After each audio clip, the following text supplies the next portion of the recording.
Hi, I'm Lynn. Last week I walked into my sister's real estate office to ask if she could help me find a small room to rent for 2 million VND. My own sister, the successful property developer, laughed and said, "We don't help people who can't even afford a proper deposit." Everyone in the office stared. What they didn't know, I had the power to buy her entire development project, and I did.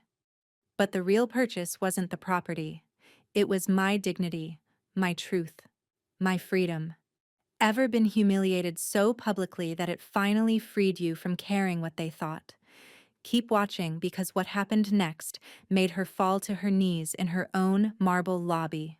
Before we dive in, tell me, where are you listening from and what time is it there? Drop a comment. I read everyone.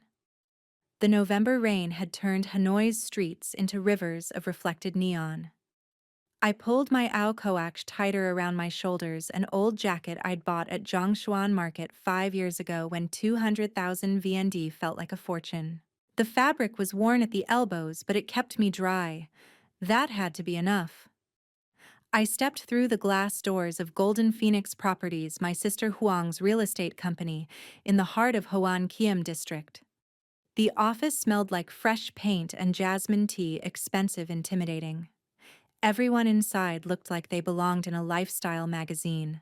Marble floors gleamed under crystal chandeliers.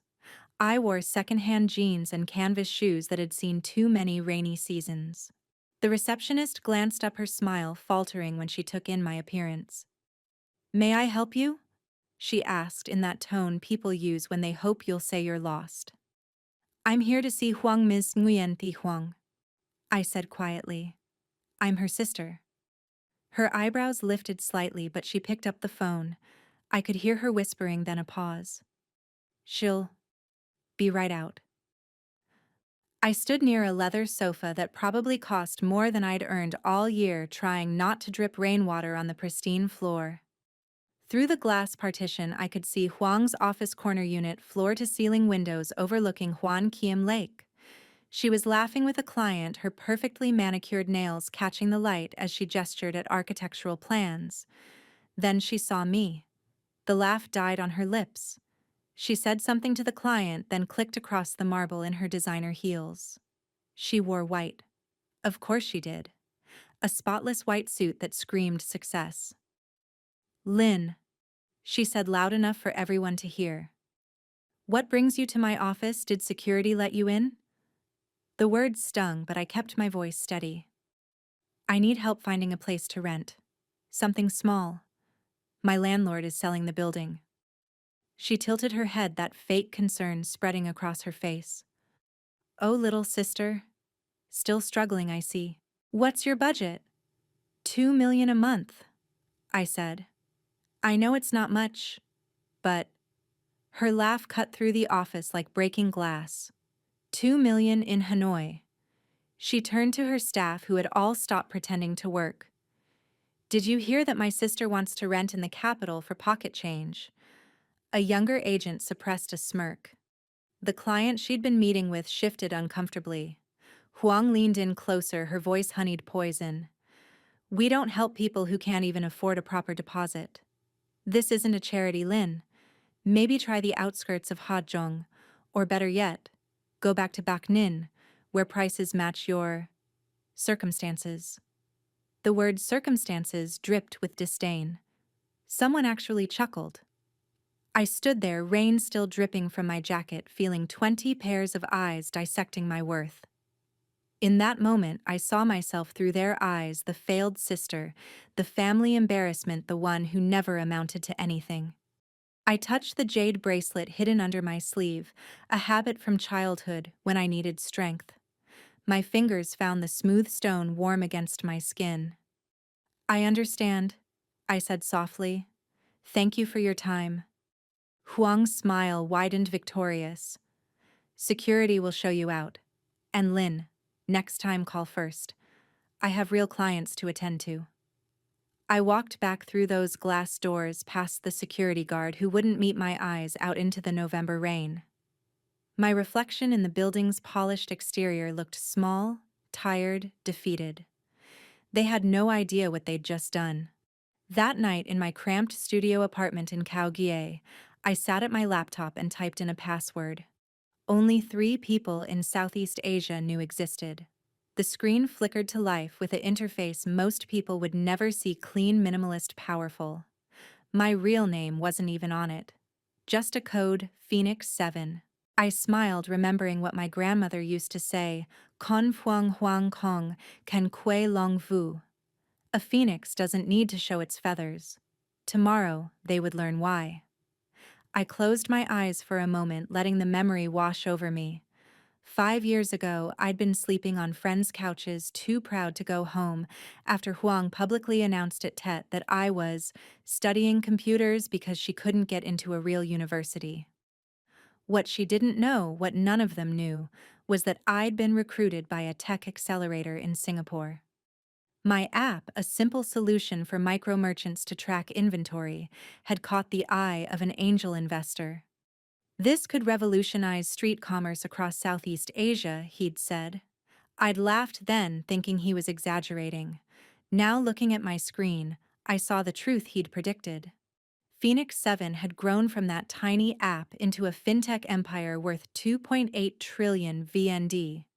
We operated in 7 countries, processed millions of transactions daily, and had just been valued as one of Asia's most promising unicorns. But I'd kept my name buried under layers of shell companies and trusts. Partly for security, partly because I needed to build without my family's poison seeping in.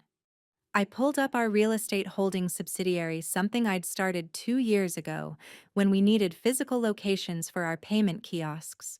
The portfolio had grown. Office buildings in Saigon, warehouses in Da Nang, retail spaces in Bangkok. And then I saw it. A notification from our acquisitions team.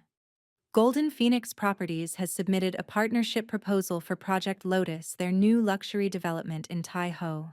They're seeking a 5 billion VND investment from Phoenix Holdings. I stared at the proposal, Huang's own signature at the bottom, practically begging for our money. She'd been courting us for months, completely unaware that the mysterious Phoenix Holdings she was so desperate to impress was her worthless little sister's company. I opened the detailed files.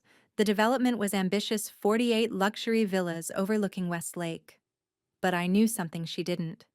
The land had drainage issues that would surface in the rainy season. Our geological survey team had flagged it months ago when we'd considered the same plot. She'd over-leveraged to buy it. I picked up my phone and dialed Min, my CFO. He answered on the first ring, even though it was past midnight. Can't sleep either, he asked. Pull everything on Golden Phoenix Properties, I said. Full financial audit. I want to know every loan, every investor, every vulnerability. The real estate company. They've been aggressive in their proposals. Why the sudden interest? I looked out my window at the city lights blinking through the rain. It's time to stop hiding. By 3 a.m., I had the full picture. Huang had borrowed heavily to fund her lifestyle and her developments. Multiple banks, private lenders, even some questionable sources. Her house, that gaudy mansion in Saputra she loved to post about on social media, carried 3 mortgages. The total debt, 47 billion VND. I could buy it all. Every loan, every mortgage, every piece of leverage she'd used to build her empire of appearances. And I could do it with what I earned in 2 months. But I wouldn't be cruel. I wouldn't be her. I would be precise. The next morning, I dressed carefully. Not in designer clothes, but in clean, simple attire. The same person they'd mocked yesterday, just without the rain. I had appointments to keep. First with Huang's primary lender, then with the owner of the building where Golden Phoenix Properties paid rent. Finally, with a certain real estate agent who'd laughed at my budget. By sunset, everything would change. As I left my apartment, I touched the jade bracelet again. It had been my grandmother's, given to me the day she died. Mbe oi, she'd whispered. Jung bao gyo je ho they nan vuot, kua koncho jen ki konsan sangvo moi. Little one, never show your claws until you're ready to strike. I'd been patient long enough. The Vietcombank executive's office occupied the 15th floor of their headquarters, all glass and imported wood. Mr. Tran Vun Dung sat across from me, trying to hide his confusion behind professional courtesy. "Ms. Nguyen," he said, carefully reviewing the documents I'd presented. "Phoenix Holdings wants to acquire the entire debt portfolio for Golden Phoenix Properties." "Correct," I said. "All 31 billion VND in commercial loans plus the personal mortgages on Ms. Nguyen Thi Huang's properties." He shifted in his leather chair. "This is unusual. May I ask why Phoenix Holdings has such specific interest in this particular portfolio?" I slid another document across his desk. "We're restructuring our real estate investments in Hanoi. This is part of a larger strategy." His eyes widened as he saw the authorization bearing the digital signature of Phoenix 7's board. The signature they'd been courting for 3 years. You're with Phoenix 7. "I am Phoenix 7, I said quietly. The room fell silent except for the hum of air conditioning. He looked at me, really looked for the first time. The same woman he'd walked past in the lobby without acknowledgement was now his bank's most valuable potential partner. "We'll need 24 hours to process." "You have 2 hours," I said. "The offer expires at noon." By 11:47 a.m. I owned every debt tied to my sister's empire. At 2 p.m. I stood outside Golden Phoenix Properties again. Same jeans, same canvas shoes, but this time I wasn't there to beg. The security guard who'd avoided my eyes yesterday now stumbled over himself to open the door. Word had already spread. Whispers followed me through the marble lobby. The receptionist's hands shook as she announced me.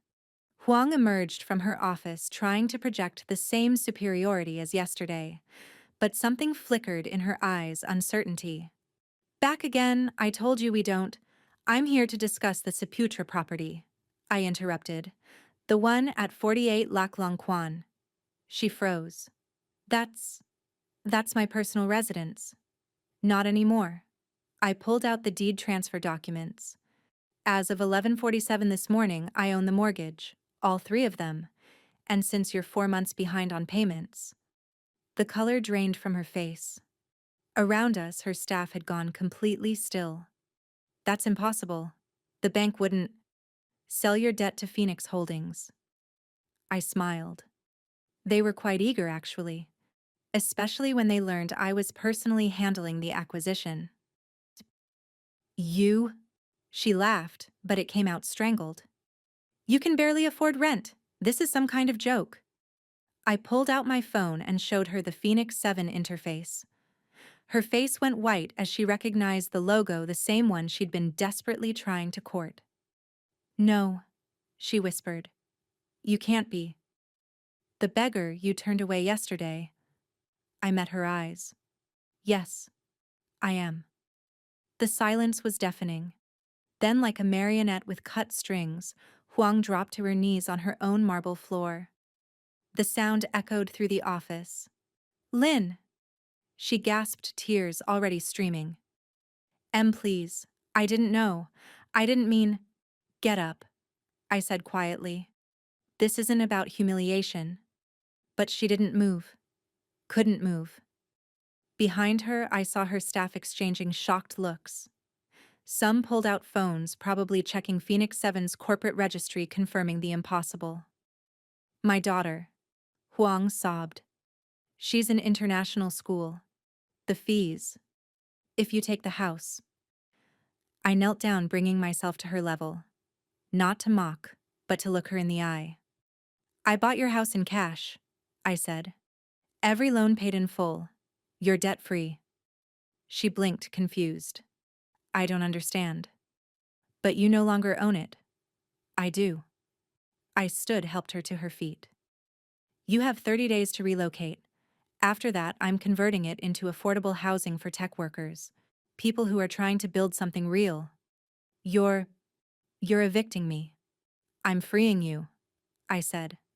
"From the debt, from the pretense, from the need to humiliate others to feel valuable. Consider it a gift." I turned to leave, then paused. Oh, and Huang, your company's partnership proposal with Phoenix Holdings denied. We don't work with businesses that treat people as disposable.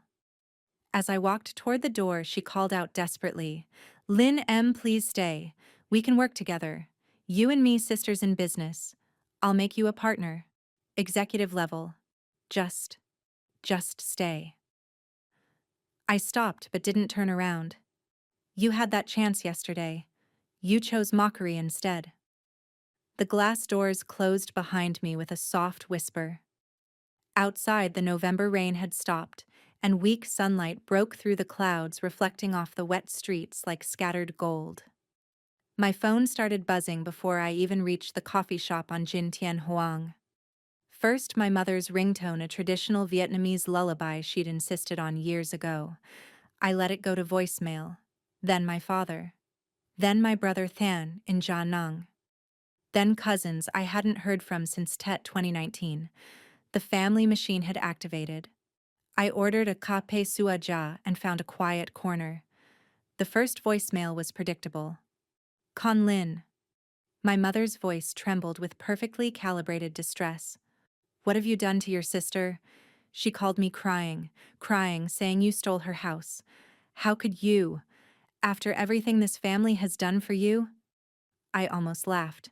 Everything they'd done, like the time they used my university scholarship money to renovate Huang's first office, or when they gave her my grandmother's jewelry to help with her business image, while I was told I didn't need such things. The messages kept coming.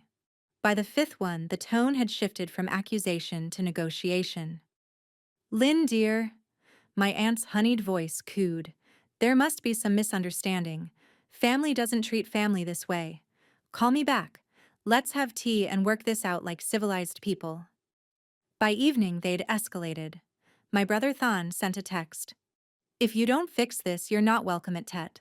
Mom's orders. I screenshot it. Evidence had become a habit over the years. That night, they tried a different approach. My cousin, too, the lawyer, the one who'd told me I'd never understand business, called from a number I didn't recognize. Lynn, we need to talk about the legal implications of what you've done. Fraudulent acquisition, family exploitation. These are serious charges. Are you recording this? I asked calmly. Silence. Then, I'm trying to help you. No, you're trying to scare me. But since you brought up legal matters, would you like to discuss the forged signatures on my grandmother's will? The one that mysteriously left everything to Huang. He hung up. By the next morning, they'd organized. I walked into my favorite POO shop for breakfast to find my parents already there, sitting at my usual table. They'd ambushed me. My mother clutched her Buddhist prayer beads, eyes red-rimmed. My father sat rigid, his face a mask of disappointed authority. Sit, he commanded. I remained standing. If you want to talk, we do it elsewhere. This is my peaceful place. You have no peace. My mother's voice cracked. No Buddha would bless what you've done, turning against your own blood. The other customers tried not to stare. The owner, Mrs. Lian, caught my eye with a sympathetic look. She'd seen my family's dynamics before. Ba Ma, I said evenly. Huang has humiliated me publicly for years. You watched. You laughed. You told me I should be grateful she even acknowledged me. She's successful. You should learn from her, not destroy her. My father's fist hit the table. I am successful, I said. More than her. More than any of you imagined. But you couldn't see it because you'd already decided my worth. My mother grabbed my wrist. Then use that success to help your sister buy the house and give it back to her. Prove you're a good daughter. I gently removed her hand. I spent years trying to prove that. I'm done. As I turned to leave, my father stood. If you walk away now, you're no longer our daughter. The PO shop went completely silent. Even the kitchen sounds stopped. I looked back at him, this man who'd once carried me on his shoulders through Tet festivals, who'd become a stranger the moment Huang started making money. I haven't been your daughter for a long time, I said. You just never noticed. I left them there, surrounded by the weight of their choices and the steam from untouched bowls of pho. Outside, I opened my phone to find 47 missed calls. The family group chat, the one I'd been excluded from for 2 years, had suddenly added me back. The messages were a fascinating study in manipulation. Aunt Han, remember when I helped you with homework? Uncle Juke, investment opportunity. Let's talk business, niece. Cousin Mai, OMG Lynn. So proud of you, coffee tomorrow. I archived the chat without reading more and blocked every number that wasn't in my contacts before this week. That evening, as I sat in my small apartment reviewing expansion plans for Phoenix 7's new education initiative, I heard commotion outside. Through my window, I saw them Huang, my parents, and several relatives standing in the rain holding signs. Daughter, please forgive. Family is forever. Come home, Lynn. Neighbors peered from their windows. Someone was filming. I closed my curtains and put on noise-canceling headphones. I had work to do. Real work. Not the performance of family they'd suddenly remembered when money appeared. My phone buzzed with a message from Min. Security footage shows protesters at your building. Should I send our team? No, I typed back. Let them stand in the rain. They'll tire soon. They always do when there's actual discomfort involved. I was right. Within an hour, they were gone. But I knew this was just the beginning. The real storm was coming. The video surfaced on Facebook the next morning. Daughter evicts, sister family protests in rain. Within hours, it had been shared across Vietnamese social media. The comment section became a battlefield. Some condemned me. Heartless daughter. Money corrupts. Family is sacred. Others saw through it. Why were they protesting at night? Seems staged. Notice how well-dressed the desperate family is. Anyone else wondering why a successful sister would mock someone for needing housing? Then Huang made her fatal mistake.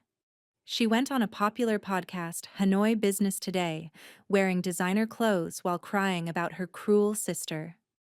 The host, known for softball interviews, gave her free rein to paint herself as the victim. I built everything from nothing, she sobbed. I tried to teach Lynn about business, but she was always jealous. Now she's using dirty money to destroy me. Dirty money. The accusation hung in the air like incense smoke. That afternoon, I made a decision. If they wanted public, I'd give them public. I scheduled a press conference at the Metropole Hotel, not as Nguyen Thi Linh failed sister, but as the founder of Phoenix 7. The ballroom filled quickly. Tech journalists who'd been trying to unmask Phoenix 7's leadership for years sat next to financial reporters hungry for scandal. When I walked onto the stage in a simple black dress and my grandmother's jade bracelet, the room buzzed with confusion. Good afternoon, I began. My name is Nguyen Thi Linh. I am Phoenix 7. The silence was absolute. 5 years ago, my sister told a room full of people that I was studying computers because I couldn't get into a real university. Today, the technology I built processes 100 million transactions daily across Southeast Asia.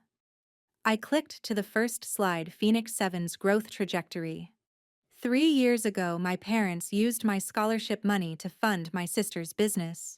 Today, my company's education initiative has provided free coding boot camps to 10,000 underprivileged students. Next slide, photos of our coding centers. Last week, my sister called me a beggar when I asked for help finding housing. Today, I own her house because she defaulted on loans while maintaining a facade of success. The final slide. A simple financial comparison. Golden Phoenix Properties debt versus Phoenix 7's latest valuation. But I'm not here to humiliate anyone, I continued. I'm here to announce that the Saputra property will be converted into the Phoenix Tech Incubator, rent-free housing for young entrepreneurs for their first year of operations. Because no one should be mocked for needing shelter while building their dreams. The first question came fast. Why did you hide your identity? Because I needed to build without my family's shadow. Every rejection, every mockery became fuel. But hiding also meant they never saw me as anything but the failure they'd decided I was. Your sister claims you used dirty money. I pulled up Phoenix 7's audit history. 5 years of clean books. Every transaction traceable. Every tax paid. Can she say the same? The questions continued for an hour. I answered each one with receipts literal and figurative. Email chains where my family mocked my little computer job. Bank records showing my parents never repaid the scholarship money. Screenshots of Huang's social media posts calling me the family charity case.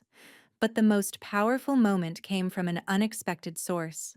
An elderly woman stood up in the back.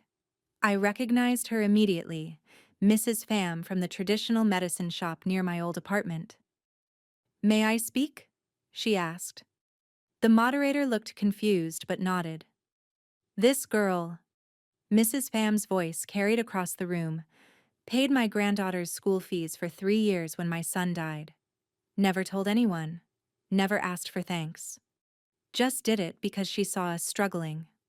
She looked directly at the cameras.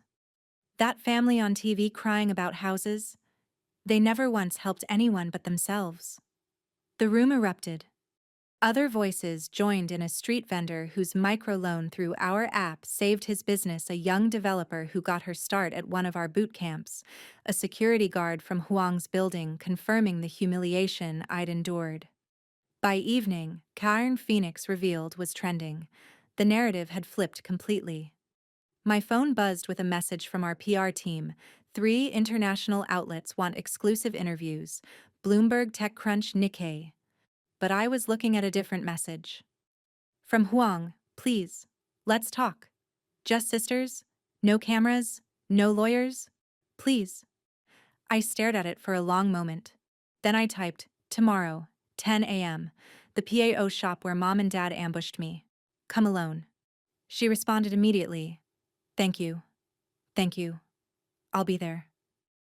I knew she wouldn't come alone. They never did. But I'd be ready. The truth was already out. Now came the harder part, deciding if any relationship could be salvaged from the ashes of their greed. That night, as I finally turned off my phone and tried to sleep, I thought about my grandmother. She'd died believing I'd make something of myself even when no one else did. I kept my promise, Ba. I whispered to the darkness. I showed them my claws. Now what? But I already knew the answer. Now I built something better. Something that helped people who, like me, just needed someone to believe they were worth more than their current circumstances. The phoenix had revealed itself. Time to see if the ashes held any seeds worth nurturing. Huang came alone. That itself was a shock. She sat in the PO shop at 9:45 a.m. wearing simple clothes. I'd never seen her in, jeans and a plain white shirt. No jewelry except a thin gold necklace our grandmother had given her. I arrived exactly at 10, ordered 2 bowls of foie and sat across from her. For a moment we just looked at each other. Without her armor of designer clothes and carefully applied makeup, she looked younger, tired, human. "I didn't sleep," she said quietly. "I kept thinking about Tet 5 years ago. Do you remember?" I remembered. She'd announced to the entire extended family that I was playing with computers while she was building an empire. Everyone had laughed. "I remember everything," I said. She flinched. "I know. That's what I realized last night. You remember everything because you had to. I forgot because I could afford to." The PO arrived. We ate in silence for a few minutes, the familiar ritual of adding herbs and lime creating a strange bubble of normalcy. "When did you know," she finally asked, "that you'd succeed?" "I didn't," I admitted. "I just knew I had to try. Every time you or Mom or Dad dismissed me, it became another reason to code for 1 more hour to refine 1 more feature. We broke you. It wasn't a question. You tried. But you broke something else instead. My need for your approval." She set down her chopsticks. The house in Saputra. I. I bought it to impress you. I blinked. What? 3 years ago, when rumors started about Phoenix 7, I had this fantasy. That maybe you were involved somehow. That you'd see my success and finally respect me. She laughed bitterly. I leveraged everything to buy a house to impress a sister I'd already driven away. Huang. I'm the older sister. She continued, tears flowing now. I was supposed to protect you. Instead, I made you the enemy because I reminded you of what you feared. I finished. Being powerless. Being dismissed. She nodded, sobbing now. The elegant Huang who never showed weakness in public was gone. In her place sat my sister, just my sister. What happens now? She asked. I pulled out a folder. Her hands shook as she opened it. It's a contract, I explained. You'll run the Phoenix Tech Incubator, not own it, run it. Your real estate expertise, but used to help young entrepreneurs find affordable spaces. A salary, not ownership. A chance to build something real. She stared at the papers. After everything I did?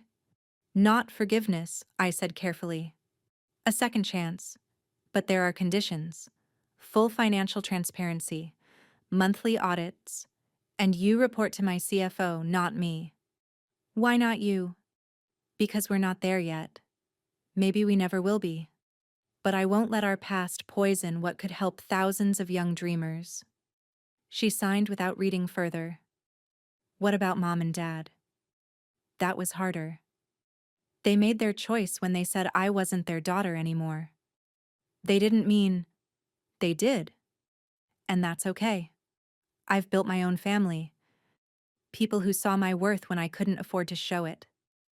We finished our pho in contemplative silence. As we prepared to leave, Huang reached across the table. The jade bracelet. You're wearing grandmother's bracelet. I touched it instinctively. She gave it to me before she died, said it would remind me that phoenixes rise from their own ashes, not others' expectations. She told me something too, Huang whispered, that the older phoenix must sometimes burn so the younger can soar. I didn't understand then. We stood outside the Picho shop, the morning sun warming the wet streets. The distance between us felt vast but not unbridgeable. I'll work hard, she promised. I'll earn, not your trust. I know that's gone. But maybe your respect. Start with earning your own, I said. The rest might follow. A week later, I sat in a conference room with lawyers, accountants, and my parents. They'd threatened to sue for financial elder abuse, a charge that fell apart when forensic accountants found years of their signatures on documents diverting my assets to Huang. We're prepared to go public with our side, my father blustered. Go ahead, I said calmly. I've already released all financial records, every transfer, every loan that was never repaid. Every time you chose her success over my survival. My mother clutched Buddhist prayer beads she'd bought last week. The price tag was still attached. You've changed, she said accusingly. You've become hard. I've become visible, I corrected. You preferred me soft, because soft meant silent. Silent meant you could pretend your choices didn't have consequences. The meeting ended with them signing away any claim to Phoenix 7 assets in exchange for me not pursuing fraud charges. As they left, my mother turned back. We gave you life. And I gave you chance after chance to see me as more than your failure. We're even. The door closed on 27 years of seeking approval I was never going to receive. That night, Min forwarded me a photo from the incubator's soft launch. Huang stood in the background explaining something to a young entrepreneur. She looked nervous, but engaged. Real. Maybe some ashes could nurture new growth. Maybe not, but I was done lighting myself on fire to keep others warm. The phoenix had risen. What happened next was up to them. 6 months later, I stood on the balcony of my new apartment. Nothing flashy, just a comfortable space with a view of Tai Ho, where I could watch the sunrise paint the water gold. My morning sa pei was perfectly bitter the way my grandmother used to make it. The Saputra house, people often asked, you could have lived there. But I'd meant what I said. It was now the Phoenix Tech Incubator housing 40 young dreamers who reminded me of myself 5 years ago, brilliant, driven, and dismissed by those who should have believed in them first. My phone buzzed. A photo from Huang. She was surrounded by the latest cohort of residents, all raising their coffee cups in a toast. Her message was simple. Month 6 report attached. 17 startups launched, 3 already profitable. Thank you for trusting me with this. I didn't reply immediately. Trust was still a careful dance between us. But respect, that was growing slowly like morning glory vines climbing toward light. The family group chat remained archived. My parents had tried reaching out through various aunts and uncles, but I held firm. Boundaries weren't walls. They were gardens where healthier things could grow. Maybe someday. Not yet. A knock at my door interrupted my thoughts. Mrs. Leon from the PHO shop stood there with a steaming container. You missed breakfast again, she scolded gently. Too busy changing the world. I laughed, accepting the fiao. She'd become something of an adopted aunt, along with the security guard who'd first recognized my worth, the young developers who'd believed in Phoenix 7's vision, and the street vendors who'd tested our earliest payment systems. Family, I'd learned, wasn't just blood. It was choice, mutual respect, and showing up. Later that morning, I walked through the incubator. The Chiputra mansion had been transformed. Where once there were crystal chandeliers, now hung whiteboards covered in code and dreams. The marble floors bore sneaker scuffs and coffee stains, marks of real work, not performance. In what used to be Huang's master bedroom, 3 young women debugged their app, a platform connecting rural artisans with global markets. They looked up as I passed, faces bright with the exhaustion excitement cocktail I remembered well. Phoenix 7, one called out. Can you look at our pitch deck? I spent an hour with them, not as the mysterious founder, but as someone who'd once been where they were. When I left, they were debating solutions with the fire I'd once had to hide. Huang appeared as I was leaving. We'd developed a rhythm, professional during the week, carefully personal on Sundays, when we'd share pho and conversation that danced around deeper wounds. Mom called, she said quietly. They're struggling. Dad's business. I know, I said. The reports crossed my desk weekly, their choices catching up finally. Will you? No. The word was gentle but final. Helping them now would teach them nothing. They need to sit with the consequences just like I had to sit with their rejection. She nodded, understanding what the old Huang never would have, that sometimes love meant letting people face their own reflections.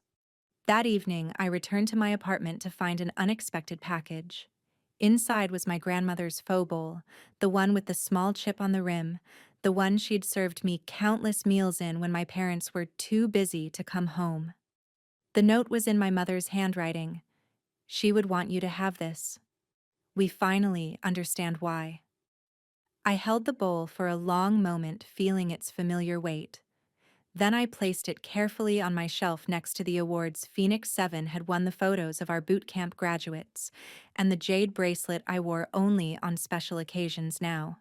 My phone lit up with messages from our regional teams. Jakarta was launching our micro-investment platform. Bangkok had signed 3 new university partnerships. Saigon's Female Founder Initiative had exceeded targets by 200%. Each notification was a tiny revolution, a young person somewhere choosing to build rather than beg for approval. I made one last cup of tea in my grandmother's bowl, the chip perfectly positioned where my lips would meet ceramic. As I sipped, I thought about phoenixes and fire, about ashes and rising. The truth was, I hadn't risen from their ashes. I'd risen despite them. The fire that transformed me wasn't their cruelty, it was my own determination to prove that worth isn't assigned by others but claimed by ourselves. My phone buzzed once more. A young entrepreneur from our first cohort had just closed her Series A funding. Her message was ecstatic. We did it. The girl they said couldn't even afford proper office space just raised 50 million USD. I smiled, remembering my own tears in a rain-soaked jacket outside Golden Phoenix Properties. That girl felt like a lifetime ago, but I carried her still in every program we funded, every dreamer we housed, every person we reminded that their current circumstances weren't their final destination. Tomorrow would bring new challenges. The board meeting about our IPO, the expansion into India, the careful navigation of success that didn't forget its origins. But tonight I sat on my balcony as Hanoi sparkled below, raising my grandmother's chipped bowl in a quiet toast to the phoenixes still in their ashes thinking they're alone. To the families we choose when blood disappoints. To the worth we claim when no one else will see it. And to grandmother who knew a phoenix's true power wasn't in the rising, it was in choosing to burn bright enough to light the way for others. The city hummed its evening song. Somewhere out there, a young person was coding through the night building something everyone said was impossible. I knew exactly how they felt. And that's why I'd keep building not empires of ego like Huang once did, not monuments to approval like my parents craved, but bridges for those still finding their wings. Because the best revenge isn't success. It's succession, creating a world where no one else has to beg for the right to dream. Have you ever had to choose between family approval and your own path? What did you decide, and was it worth it? I'd love to hear your story in the comments.